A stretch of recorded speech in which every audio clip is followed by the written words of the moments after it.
Hi, Moges. How are Hello, you? hello. Hey, good to see you. How are you? How are you doing these days? All Uh, is good? I'm good. Yeah. Busy. Of Um, course, that goes without saying, and professors are supposed to be busy. uh, but I mean, you should be busy as well. Lots of things going on. Yeah, my mind is busy, my hands are tied, and a lot of issues are of course, occupying my mind and Mm, modus operandi. Yeah, you're right. mm. So, like, I mean, basically, I mean, thanks for your time. I thought, this is really important to talk to you again because It's always my pleasure to talk to you. much going on, and I think, you are a very good scholar, I especially. I, ho- I hope to be one in the future, So if you possibly. Yeah. talk about African politics, no, I think I have to come back to you again and again. Because I mean, I never saw this amount of in-depth knowledge about the region, about the people, geography, lots of things. And also, this is the country, this is your country, which is now going through this like serious situation. Um, I mean, where to start? So we covered all the background history and the last 1 year situation up to like August, September, and now things are kind of churning up. I saw the prime minister. He's now wearing military gear and he's in the front line in the battlefield. So Yeah. That has a profound implications in one way or another. Yeah. so it looks like he's really trying to finish the war ASAP. I still remember like when he started the war in November. Basically, he was saying that it will take just a couple of weeks. This is now more than a year now, isn't it?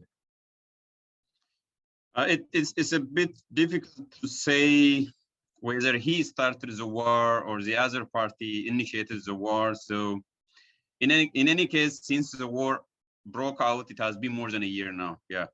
Mm, mm. So, like where we are now. So at this point, so we are seeing a couple of things happening at the moment. This Human Rights Council from the UN. I saw a couple of statements even from the UK government. They are obviously concerned. They are saying that lots of bad things are happening, war crime, and it has to be stopped. The people need to come back to the negotiation table. I was saying that this negotiator from Nigeria, is Obasanjo, Mm-hmm. some kind of negotiation, stop this violence fast, stop this insanity. Um, so a couple of things are happening in terms of, I saw lots of detention going on, lots of, like isolating people, like different groups are being rounded up, so lots of things are just not good on the ground, looks like. So if you just like give us some kind of, brief overview, like where we are at the moment.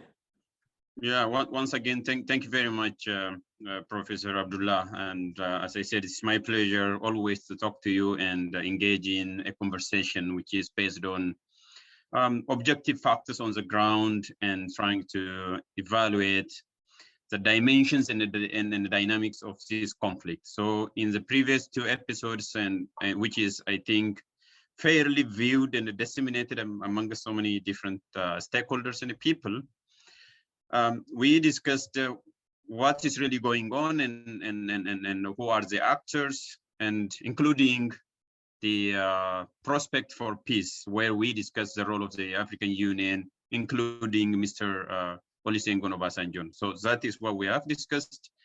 And now I believe that it is a fair assessment when you are saying there are things or new developments on the ground, including on the battleground, plus on the diplomatic front. So just to reflect upon what you have just raised on those three issues. One, what is happening on the special session of the UN Human Rights Council, which just concluded now, and then the detentions and the kind of extrajudicial detentions, and what looks like some people say it is enforced disappearance, because some journalists, some notable journalists, have been detained without their family being notified, and we don't even know the whereabouts of those journalists. So this is the second issue. And of course, the third issue is the prospect of resolving this violence, this conflict, in a short period of time, and bringing about a sustainable peace, because that should be the ultimate purpose. That being said, there is one concern with the UN Human Rights Council special session, including what really necessitated for the special sessions. From my perspective, I don't think that we need these special sessions. I'm not saying that the UN Human Rights Council should not be concerned, and the states should not be concerned, because there are international human rights violations, and more specifically, international crimes which necessarily call for the attention of international community within the existing system and framework, and norms, international norms. That's not the problem. The issue is do we really need this special session? Because as you have already said, and as the joint investigation between the Ethiopian Human Rights Council, Human Rights Commission, and the UN Human Rights Office has shown, that those crimes have been committed, and they even provided their concrete recommendations for the parties, for the Ethiopian government, and to the international community. So it looks like it is redundant. Not only being redundant, they are also not upholding their own UN Human Rights Commission, the Office of High Commissioner for Human Rights. So if one body, one arm of the UN system is telling you, okay, there are human rights which have been committed, egregious human rights violations and international crimes, it is better first to give a chance, at least sometime, because it's not even a month, like it's just a month. It was on November 3rd where that report was released, and now we are on the 17th of December, like just a month.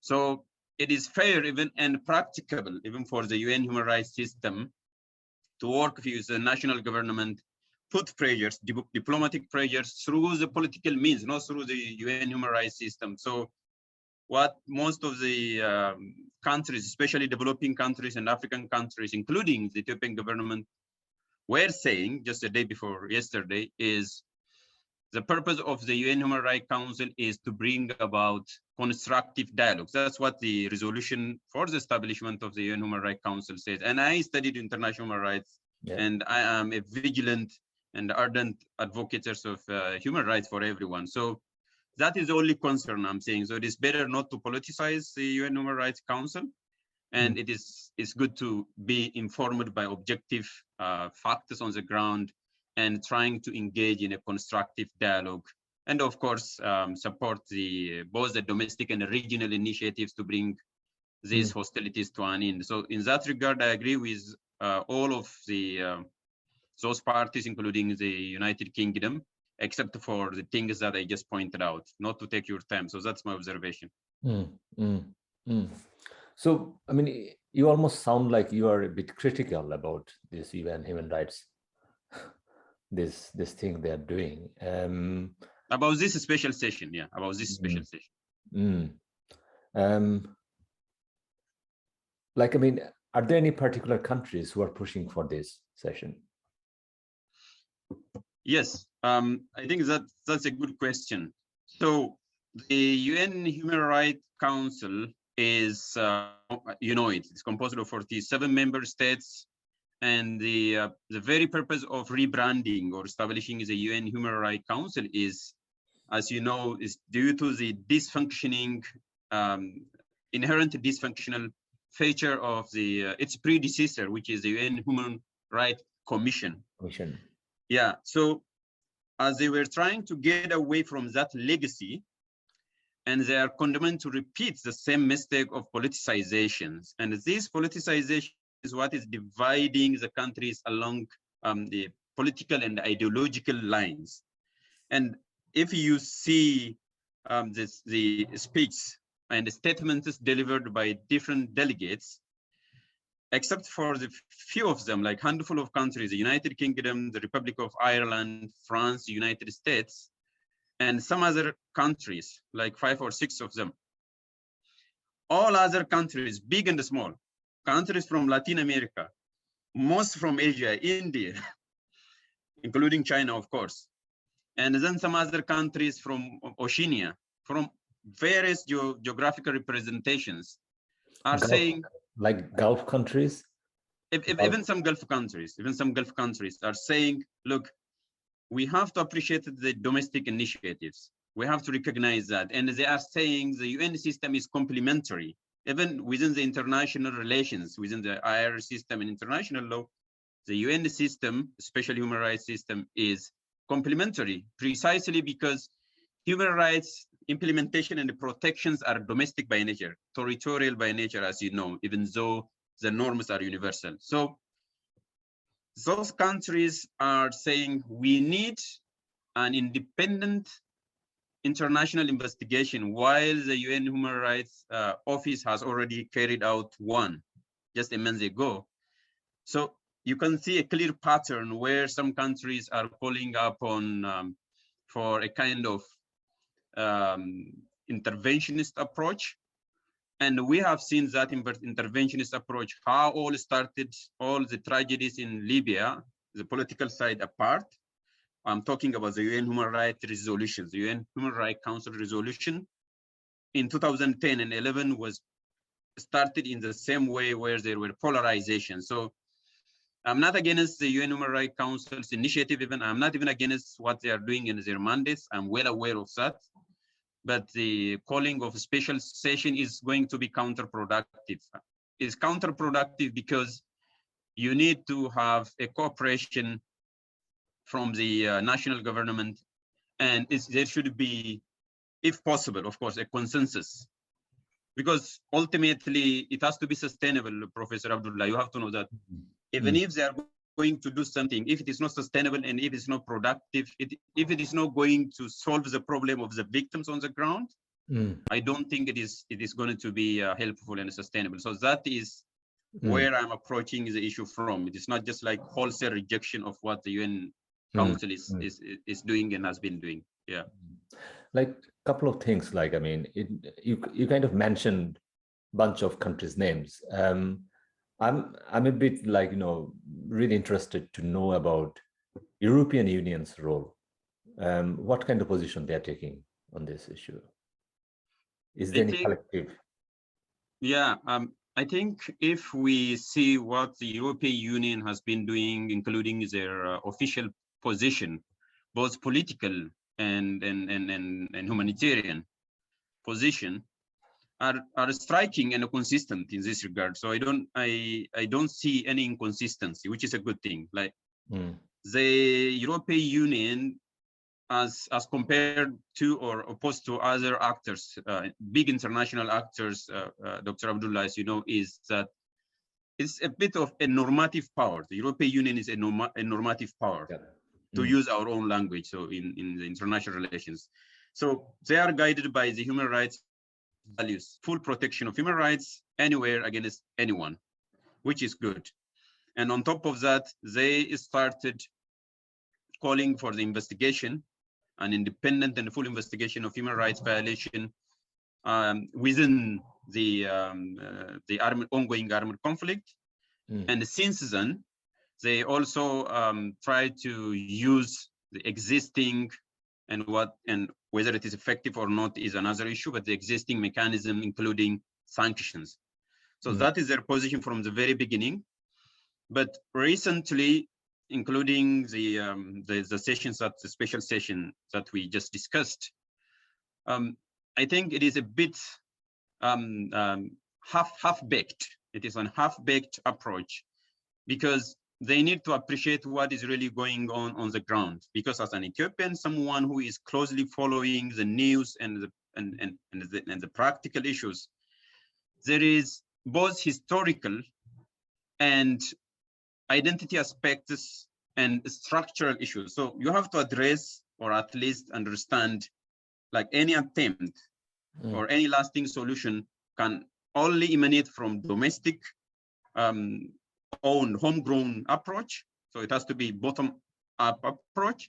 On top of that, the international community must approach this issue from historical approach, not a historical approach. Because historically, there are problems which we have tried to address in the first episode. There are big structural problems. And of course, there are an identity aspect to it. So it is a kind of ethnic conflict mixed with political and ideological difference. So without addressing, or at least giving proper recognition for those issues, those big issues, it's going to be very difficult to just simply say, okay, these hostilities must end, which is a good thing, and then we need it to be to end in a certain way and as soon as possible. So I share their concern. I also appreciate their consistency when it comes to the protection of human rights, because that's what the EU stands for, as I said. But in terms of the means being pursued lately, I think I'm not convinced that what they are pushing for is going to be effective. Let me put it that way. Like one important issue is like, this like sanctions regimes, they're quite effective. They can, break and make things. I mean, can you give us some idea like what kind of sanctions are in place by the countries? Or are there any sanctions there on the ground? There are, yes, there are different sanctions. And of course, the sanctions has always been there since the formation of the states, as you know, in different names and stripes.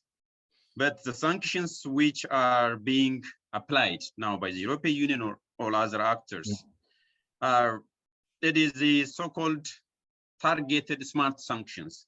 The question is, as a student of international relations and international law, how smart is the smart sanction itself? So the smart sanction has to be smart enough, right? So I don't want to go into the historical overview, but I'm just referring to the targeted sanctions being used against Ethiopian government. The sanctions has to be targeted, which is commendable.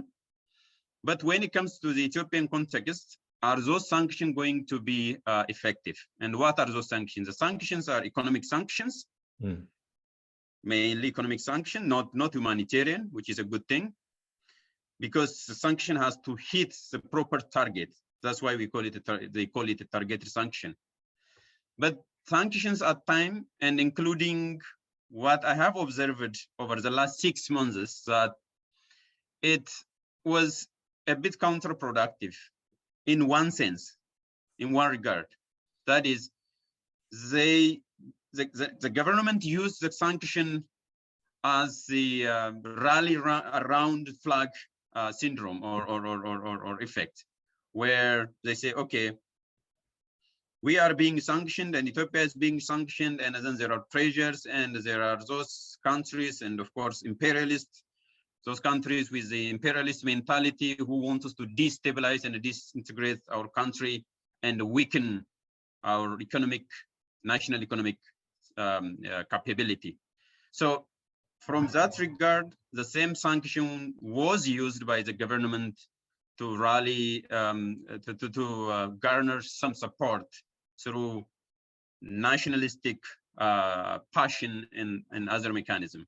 But on the other hand, there are certain sanctions from the United States and the European Union where they are trying to target only those people who are alleged to have engaged in the perpetration of international crimes and human rights abuses.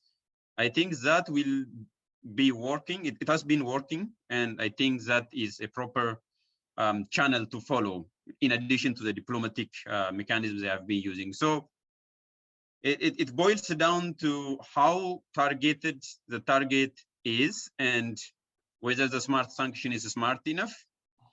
I think, well, the sanction is important, but it has to be smart enough. Just a quick question here. Are there any sanctions on the Prime Minister, Ahmed? There is no sanction against the prime minister, but there is a sanction against the high commanders and the military commanders and the leaders and the intelligence officers, yes, including the Eritrean commanders. Okay. But not against prime minister yet. Okay.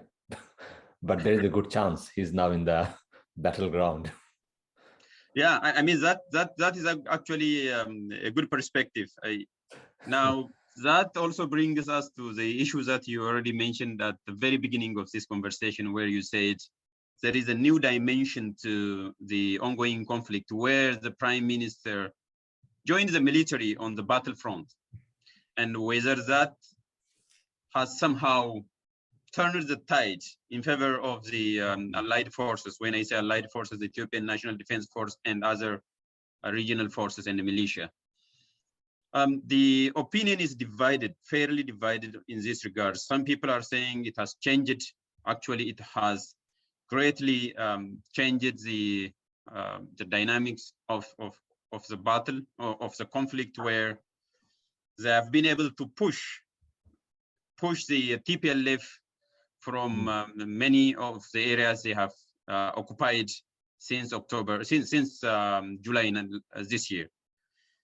But the fact that the prime minister joined the military, apart from boosting their moral, military moral, and the reason for fighting, I do not think, personally, I don't think that is a right thing to do.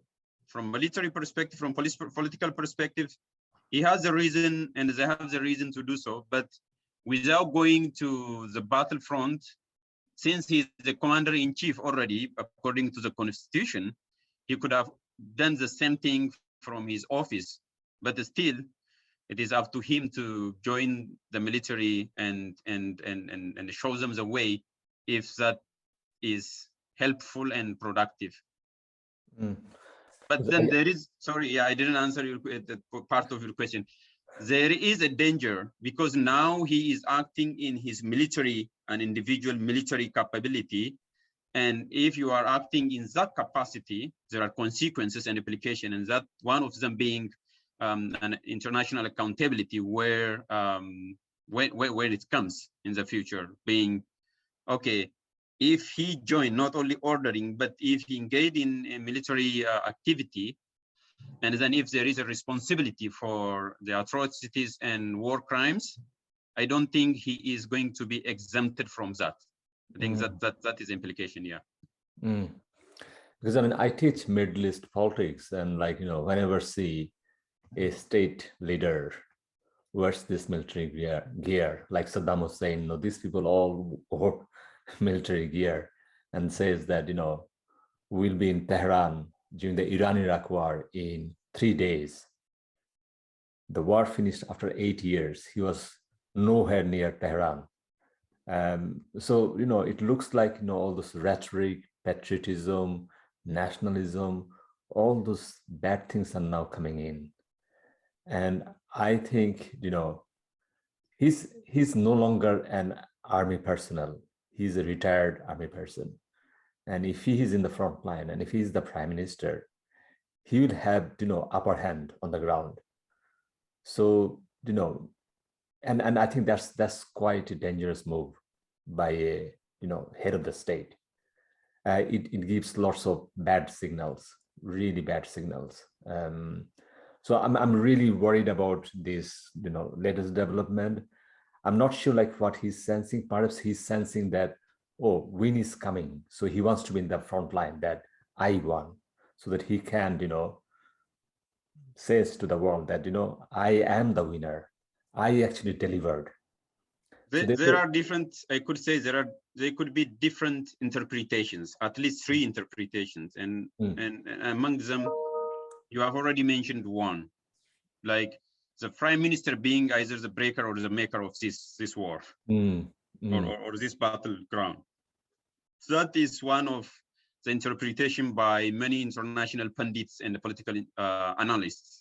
But then there are also other 2 interpretations, and I've partly mentioned it already, where it has boosted the moral of the military and giving them the sense, a renewed sense of fighting, continuing to fight. So this is the second interpretation. And then the third interpretation is also, it shows a sign of desperation.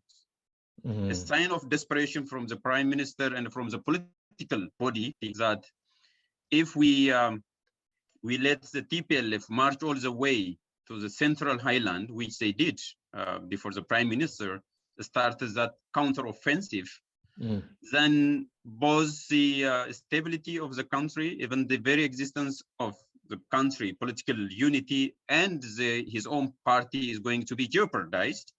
So even from his political interest, from even party interest, it shows that a desperate move to save the party, to save the country, and the rhetoric you were referring to, those nationalistic rhetoric, even historical semblance and resemblance between the old kings, the Ethiopian kings who led the battleground, because most of the Ethiopian monarchs and the kings were the battle hero, like King Menelik II, Theodorus, and John II Johannes, and all of them has joined the battlefield, and even actually they were commanding the military.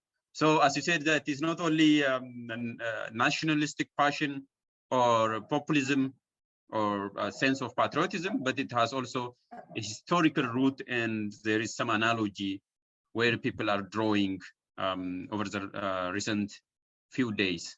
Yeah, you are right in some regard. Like one important part is this UNESCO heritage town, which was taken by this like rebel group from the north, and then it was taken back by the government. Now it's like taken back again. Can you just give us like what's going on there? I think that is symptomatic of what is really happening on the battleground, because one day one group will capture a specific particular town or territory, and then after a week or so, you see the changing dynamics. So if you take the example of that town of Lalibela, the Rekhaun Church, which is a UNESCO registered World Heritage, it has been captured by the TPLF and then recaptured, or they said freed liberated by the National Army, and then it is claimed to be recaptured by the TPLF, which is not confirmed yet, because two of the reporters from Reuters and the BBC and even Al Jazeera were not confirmed, because the TPLF claimed to have recaptured it, but it was found out to be only a temporary incursion, only part of the retreating armies of the TPLF, who have tried to somehow capture part of the city, because Lalibela is both a town and a church as well. So it somehow symbolizes what is really happening in this conflict, including its dynamics. But at the same time, it shows also the volatility, the volatile nature, unstable nature of the conflict, where anything is possible. And we will come to that point, maybe if you raise this question, it will also give some signal as to whether a negotiated settlement is right now. Is there a mutually hurting stalemate? Because now the government is pushing the TPLF to its natural boundary or territory, to Tigray. And if that happens and that's going to be successful, what would you expect next in terms of resolving this conflict? So that is also another implication. Like, I mean, with this town, like how important this town is in terms of symbol, in terms of prestige, in terms of, you know, like everything. Is it like prize? Is it like trophy? That this is like World Heritage town, it has got lots of history, it's linked with like, you know, this Ethiopians like Christianity. So lots of things are there. It almost sounds like a trophy for whoever wins it, then they can say, I've got the trophy. But if not a trophy, it has definitely it has a symbolic value. It has a symbolic value in the sense that whoever is controlling that town, including the church, they can simply sway the attention of the international community because, for one thing, as we said, it is a world heritage. And then it also evokes that image, historical image of controlling the historical city, including that historical church. And that church is cherished, of course, by all the Ethiopians, and including, by the way, including by the TPLF, I mean the Tigrayans, because they are predominantly Orthodox Christian. So that church also belonged to them, and it was also being served by their own priests and monks and their own people. So from that regard, it could be the case that they can consider that as one of the chain of success in the battlefield. But then on the other hand, they also consider the town of Lalibela as belonging to not to the Amhara ethnic group, which they think they are fighting against, but they are saying that town belongs to a separate civilization, to the people of Agaw. There are a minority ethnic group within the Amhara region, which the TPLF is trying to drive a screw and trying to drive a wedge between the Amhara people and that minority ethnic group, which has not been pronounced before. So that is, I think, the mystery behind, the secret behind where they capture that city. Besides from the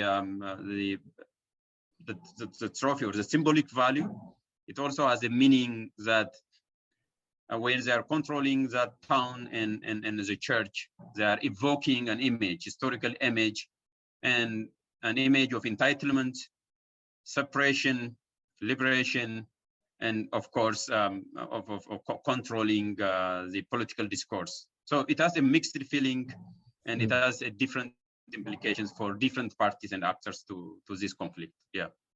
Another important thing is like the countries, because it's like civil war. Civil war is bad in terms of arms deal and arms trading and arms supply.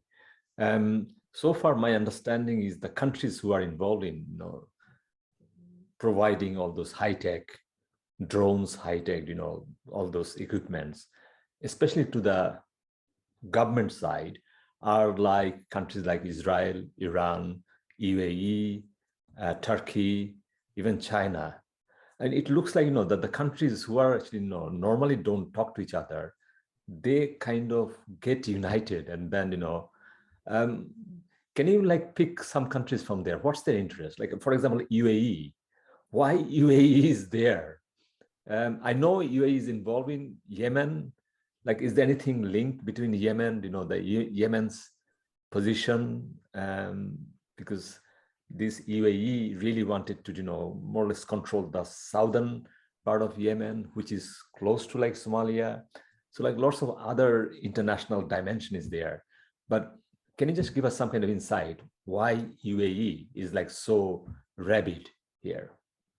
I think that is a very good observation, Dr. Abdullah, and it is also mesmerizing and baffling for so many international observers as well to see the the unlikely alliance. It is not even alliance, but to see all those countries together in trying to help or influence the outcome of this conflict, where you see those countries which you will rarely find on the same table, or even sharing the same meal in terms of speaking of politics. So most particularly speaking of the interests, both real and the potential interests of the UAE, I think you are right that the UAE has an interest in the Horn of Africa and the Middle East, because it is traced all the way, not only Yemen, but all the way to Eritrea, the Red Sea, and then eventually Ethiopia. Don't forget that UAE somehow, from the very beginning of this reform agenda since 2018, where the Prime Minister Abiy came to power, they were the peace broker between Eritrea and Ethiopia somehow. and Saudi Arabia was also there. Okay. They provided a financial assistance which amounts to $3 billion, which is huge. So they provided that lubrications to stimulate the Ethiopian economy, and which they have never been doing. And even while on the one hand, they are sending the Ethiopian refugees back and treating them in the most inhuman way imaginable. And at the same time, they were also supporting the Ethiopian government, which sends even a conflicting message anyways. But so the interest of UAE, when you ask me specifically about UAE, they are interested in Yemen, and then Yemen, then there is a Gulf of Eden between Eritrea, Red Sea, and of course somehow Ethiopia. And then there was a conflict between Djibouti and Eritrea over the last 15 years, where Qatar was a peacekeeper there. And then the UAE tried to somehow involve and being a peace broker. So Qatar was there, and Qatar was kicked out because of the skirmish in the between the Arab nations. You remember that diplomatic skirmish? So the UAE wanted to replace Qatar, and then they want to see some investment in Ethiopia as well, a huge investment, foreign direct investment, mainly agro industry. That's what they're looking for, an export of goods, mainly, of course, the primary goods in the form of foodstuff. So they are interested there. Their interest has been there, and it is just simply a renewed interest. But then the other actors, such as Turkey, I mean, when it comes to China, it is obvious because China has always been there, and it has been consistent and persistent. But to see UAE, Turkey, and other countries supplying weapons and different kinds of support is somehow difficult to make sense of it. But at the same time, we can say that they are driven by their own interests. And we have already discussed about the UAE, and the relation between Turkey and Ethiopia is mainly trade, because Turkey is one of the biggest trade partners to Ethiopia. And then on top of that, when the Ethiopian government was not able to get a supply or a military equipment from other countries or big suppliers or traditional suppliers, then it turned its face towards Turkey.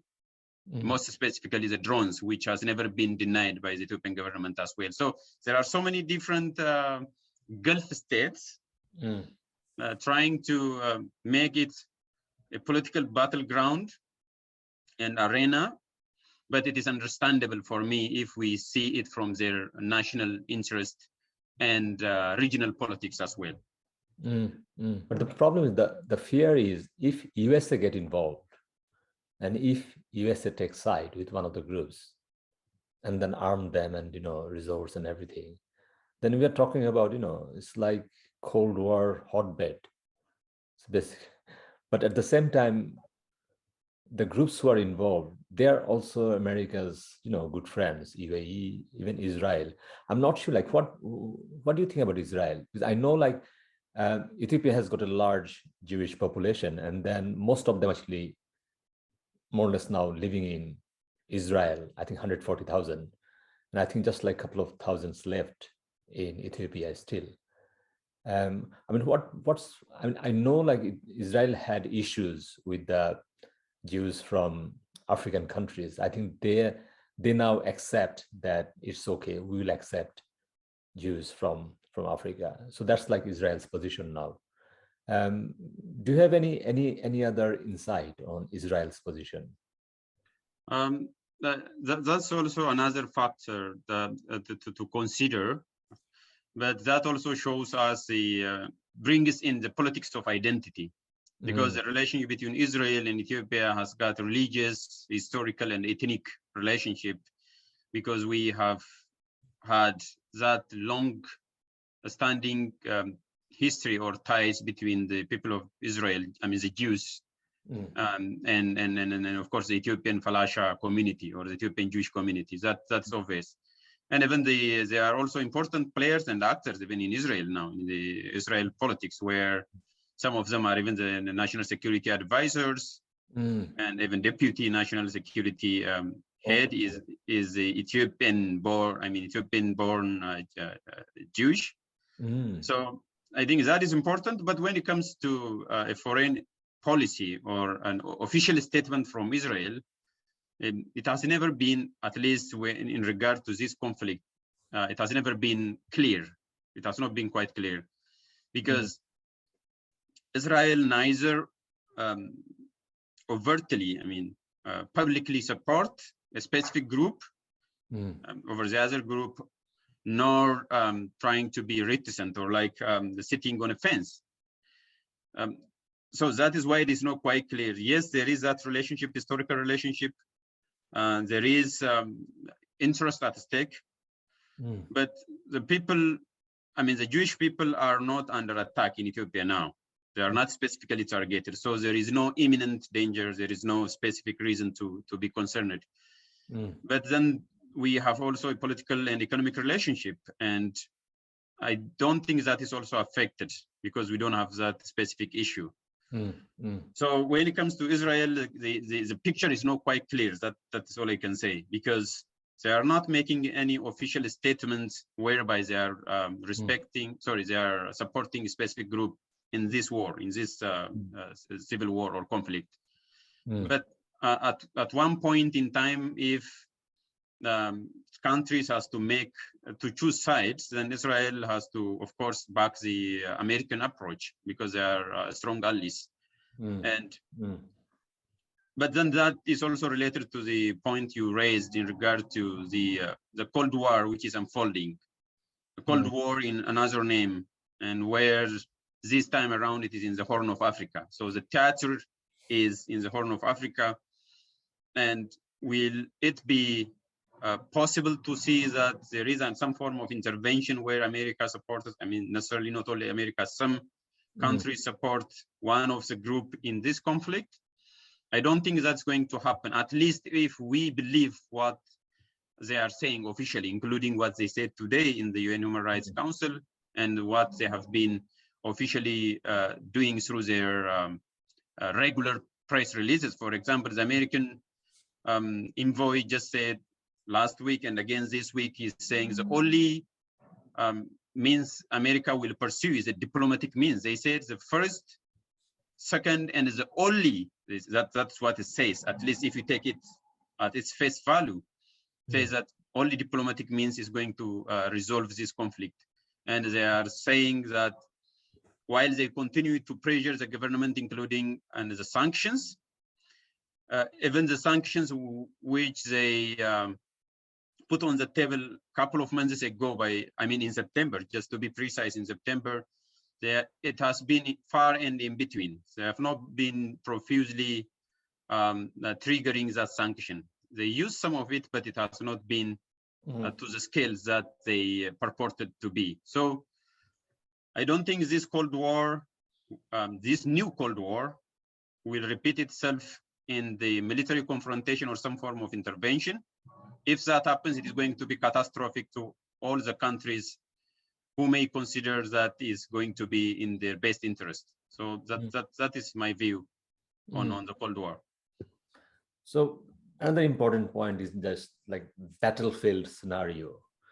What's your take? Like, do you think Prime Minister and his team, can they win it? Because it looks like, he senses some kind of, he senses blood. He senses like, I can win it now. Do you think how much you can trust on his instinct that he can win it?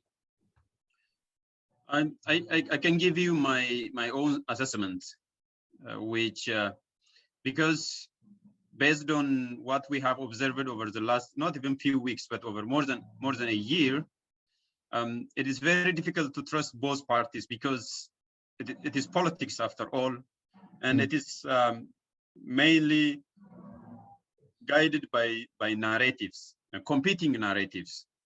So if we take whatever they are saying without second guessing, it's very difficult to make a fair assessment. So I always take whatever they are saying with a pinch of salt.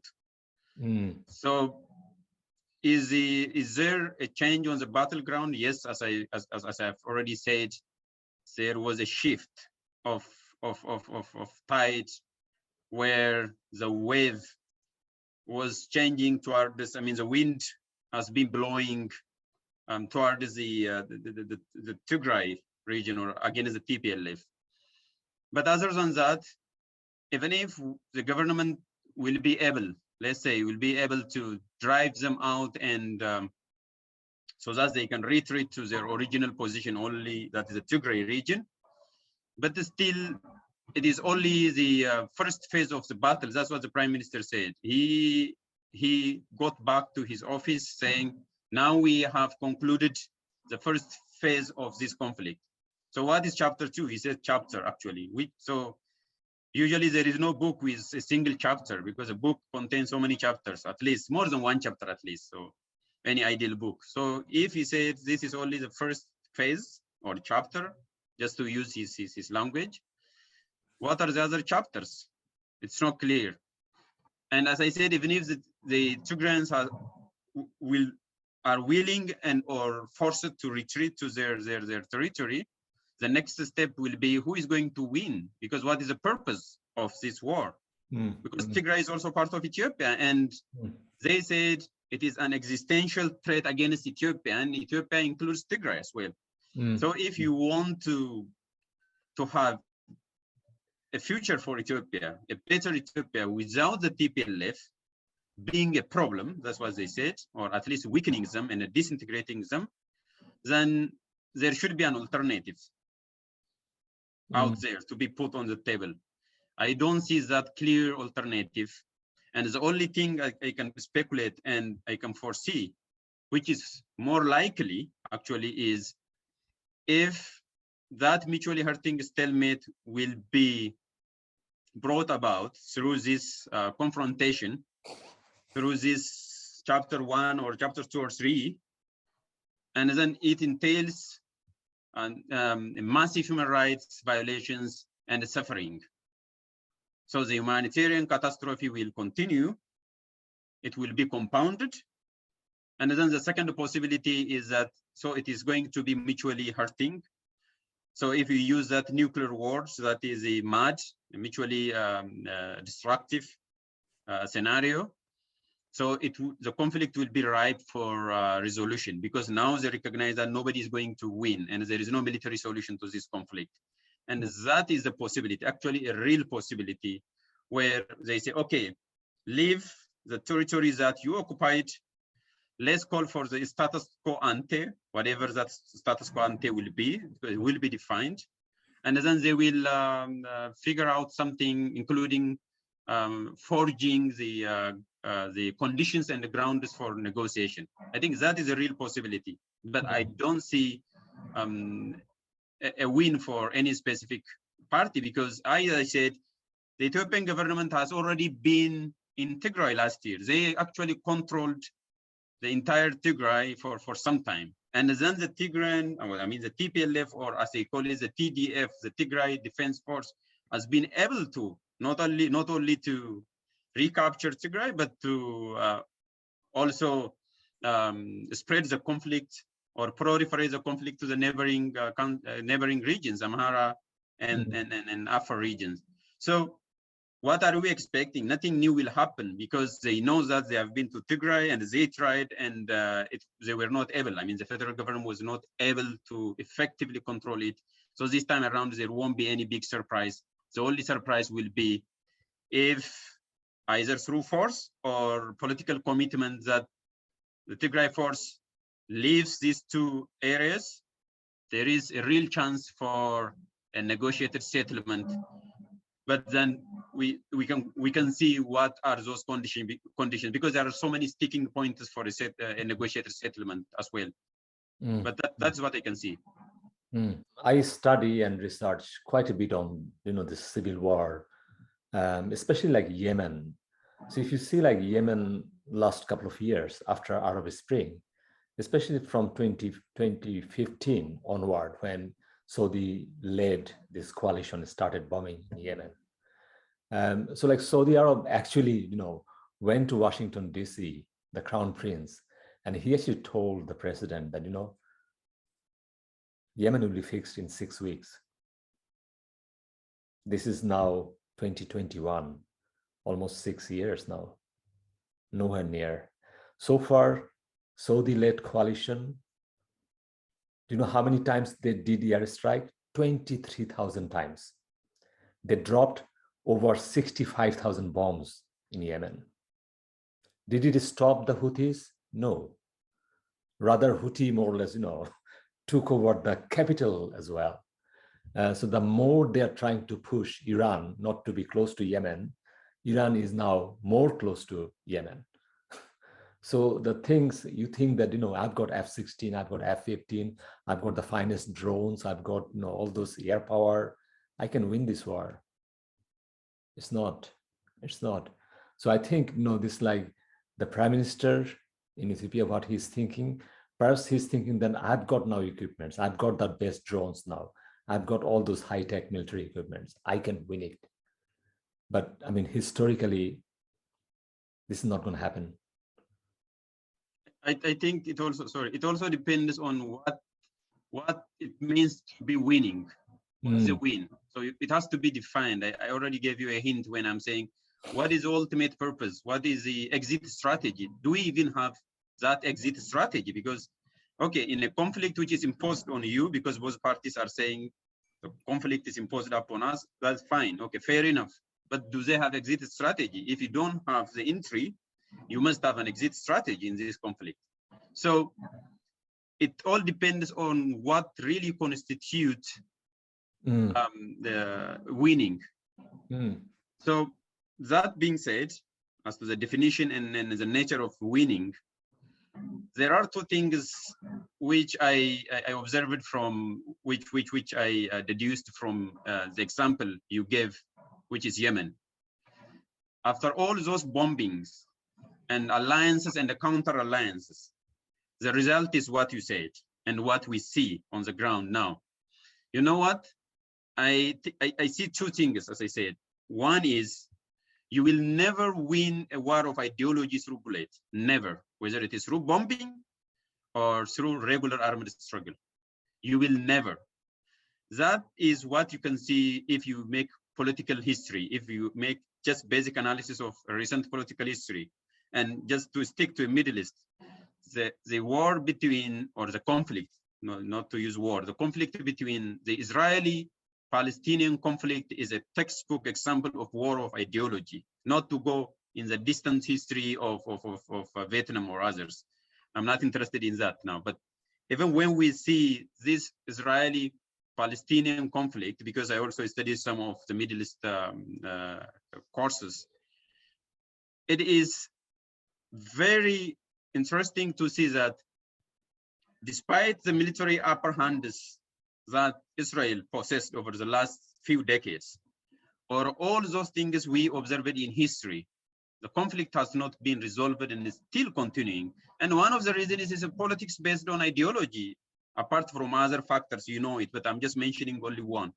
So politics based on ideological difference will never be resolved through military means.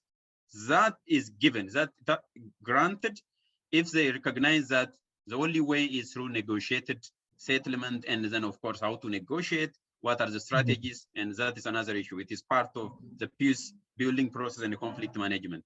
So the same thing applies for Ethiopia, that's what I'm mentioning. So if you use this same analogy, there is an identity part to this conflict, as I told you. It is all about hegemony, a pursuit of hegemony, ethnic hegemony, actually, and historical hegemony. And there is a contestation on history, not only territory as such. And then there is a contestation of ideology. Which ideology is governing? Because the TPLF used to have its own ideology I mentioned on the first episode. Yeah. And then that ideology is found to be now restricted to the TPLF. And then the prime minister came up with his own vision, his own party, which is based on, which is a prosperity party. And that prosperity party has its own ideology, which is a bit different. Not totally different, but a bit different.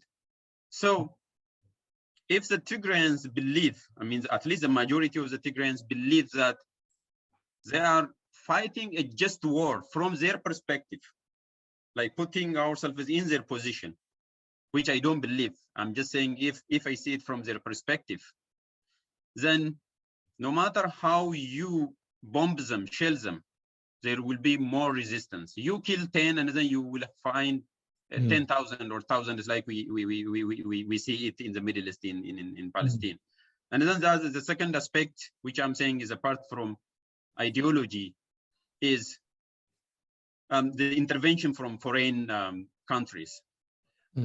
Unless there is a domestic system, or as Wilson used to say 100 years ago, the environment which is ready for democracy, okay?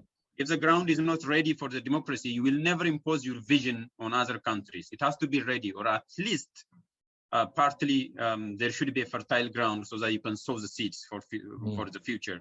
And this precisely the same thing happened in Yemen. Actually, the Yemen peace process or consultation in 2013 and 12 to 2013 was much more successful than the military campaign we are seeing, because I read the document and I was using that, reading that for the purpose of the the national consultation and dialogue, which was initiated by the Ethiopian government a week ago. And I'm trying to draw a parallel between these two. So that was much more, because it was domestic by its very nature, and it was aimed at rebuilding their countries based on their own vision, history, and the national aspirations, not through some forms of dictation from outside countries. So it is through both interventions are effective only when they are upheld and cherished by domestic forces. Other than that, it's going to be counterproductive. So these are the two main observations: war of ideology, and when intervention is going to be effective and counterproductive. So this is my two observations when I compare the situation of Yemen and Ethiopia. One last point. I've been doing some research on this, like new idea about, you know, countries like Syria, Afghanistan, Iraq, Yemen. What we are seeing there are countries. The Syria is still a country, but what we are seeing there is some kind of structure which is called post-centralized state. So the Syria is still there, but there are pockets of places in Syria are not under the control of the government.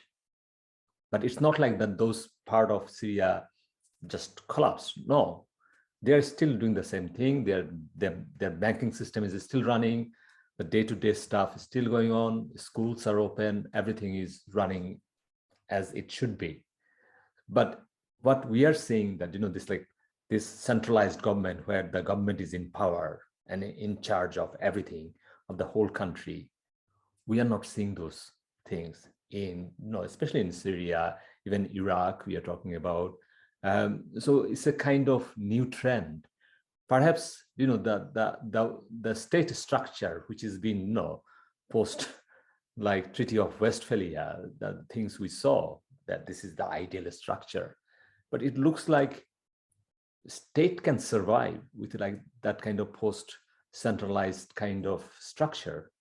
But at the same time, there are lots of unknowns here. We don't know, because these are still kind of testing ground. So for Ethiopia, there is also danger for, you know, like sliding towards that post-centralized state. I'm not sure like whether this will do good to Ethiopia, or because there are lots of unknowns there. What's your thought on this post-centralized statehood?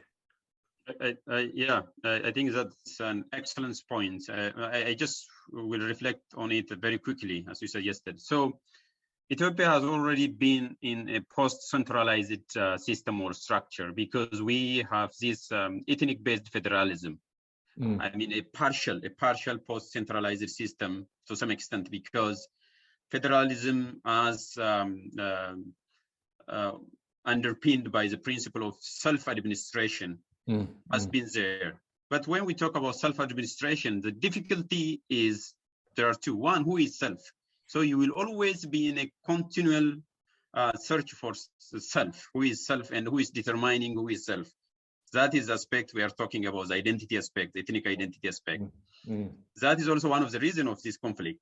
The drivers of this conflict is the idea of self-determination and its scope. What is the limit of this decentralization or post-centralized structure?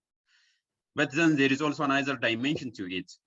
There is a danger, because the states should, any state, any viable state, of course, must have some forms of centralized system, or at least ideology, or some structure, not necessarily in terms of administration, but in terms of ideology and the visions. There should be something centralized ideology and the vision for the entire country. Otherwise, the center could never hold, because the state is a political union, especially in a deeply divided country such as Ethiopia, where communities are divided along the ethnic lines, especially. So there is this danger of sliding into having a kind of partially failed state, where the vast majority of the territory of the state is being controlled by the central government, and then the other part is still being a battleground. But then there is also something unique about the Ethiopian conflict and structure. In Syria or the rest of the world, they are a centralized country or state. They don't have this decentralized ethnic-based territory.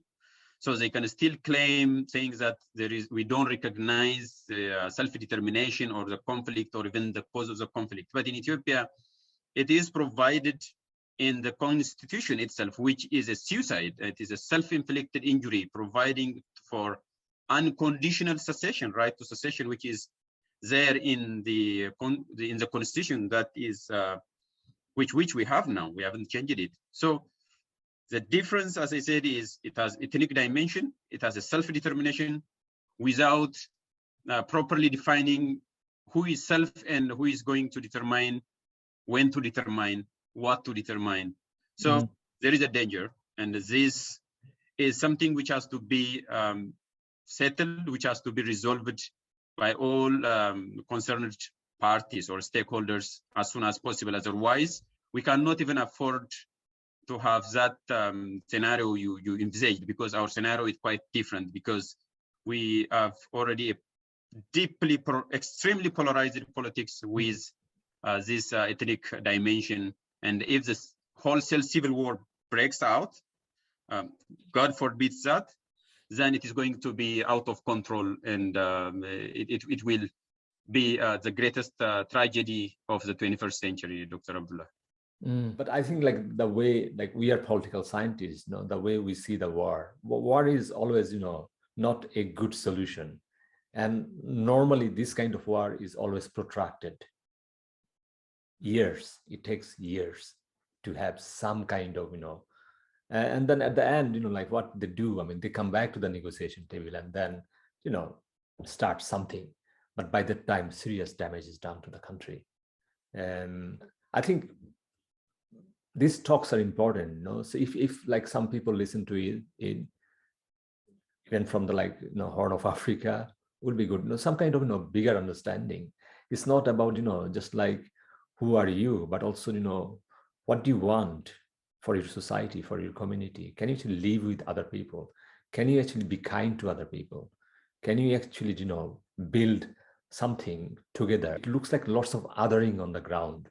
And this othering is dangerous for any society. It can fall apart very quickly. And to bring it back, you can see why Afghanistan is so difficult now. It's 50 years war and you want to fix it in 1 year. No. So it's a very dangerous route to actually go through. So whoever in charge, both parties, whoever the parties, they have to be careful. They have to be careful. They have got serious responsibilities here. Millions of people's lives are at stake here. Yeah, I totally agree. Finally, we must cherish pluralism. There should be pluralism of ideas. It's possible to coexist with plurality of identity and ideas as long as there is some kind of consensus, mutual consensus. And then on the second point, ending this hostility and resolving this conflict as soon as possible without any conditions and preconditions, is in the best interest of the Ethiopian people and for Ethiopia, and of course for the international community as well. That is my message. And we have to put the people before. So there should be a people-based approach. There should be a human security approach to this conflict. And I think we had a good discussion, and there could be some takeaways, which is important for all those concerned to resolve this ongoing conflict, Dr. Abdullah. Thank you very much. Thank you, Moges. I mean, absolute pleasure. No, so you are an amazing guest. Yeah, let's do 3 things. Let's work hard, hope, and pray for the people and for the country. Yeah. Yeah. Thank you very much. It is my pleasure, absolute pleasure. Have a good day. Thank you. Bye, Moges.